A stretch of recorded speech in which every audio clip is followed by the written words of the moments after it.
He is risen. That is what the angel told the woman at the empty tomb on Easter morning, and as a proclamation of those who believe in Jesus. Ever since that moment happened, He is risen. And I love this week, the week after Holy Week, right? Because we're still on a high. We're still on a spiritual high. And what I want to do is talk to you today, not to bring you down, but talk to you about God's timing. God's timing. I don't know how you have sensed that in your life thus far, if you feel the timing of God in your life, how you struggle with the timing of God. When I think about Easter and I think about timing, I think about the great verse that we often hear at Christmas, the book of Galatians, where Paul says, God's word says, in the fullness of time, God sent His Son into the world to redeem the world, right? To redeem the world. And that redemption happened on the cross. It happened on Easter morning. Right? In the fullness of God's time, thousands of years went by before God showed up in Jesus. But yet God was there all along. God's timing has been something that we have wrestled with on this side of creation from the very beginning. Right? And now for many of us as Christians, followers of Jesus, we're waiting, God, when are you going to show up? When are you going to make all things new again?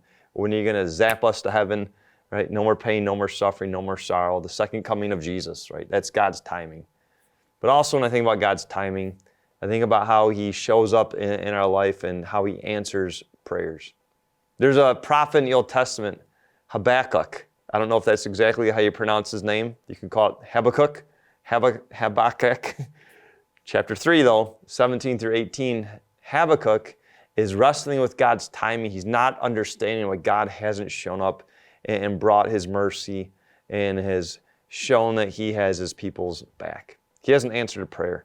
But Habakkuk says this, and I love this, though the fig tree shall not blossom, neither shall fruit be in the vines, the labor of the olive shall fail, and the field shall yield no meat, the flock shall be cut off from the fold, and there shall be no herd in the stall.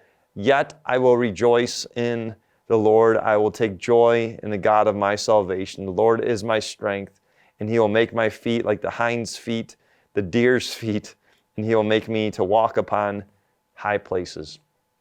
Right? God hasn't answered Habakkuk's prayer, his plea, at that time. But Habakkuk knew God was going to answer, and so he rejoiced in the truth that God was giving him strength, and that God would give him strength. God's timing. I don't know what's happening in your life, but I do know this. God is working. God is working.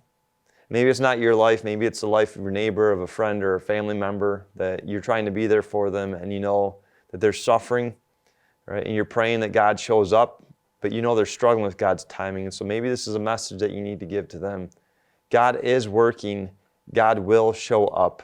And just like Habakkuk, lean into the truth of what He is doing and what He is going to do. God does show up. He always shows up. We see that in Jesus. Because of that moment, we continue to lean into God's perfect timing in our life. May God give you patience. May God give you faith. And may God give you hope as you wait for Him.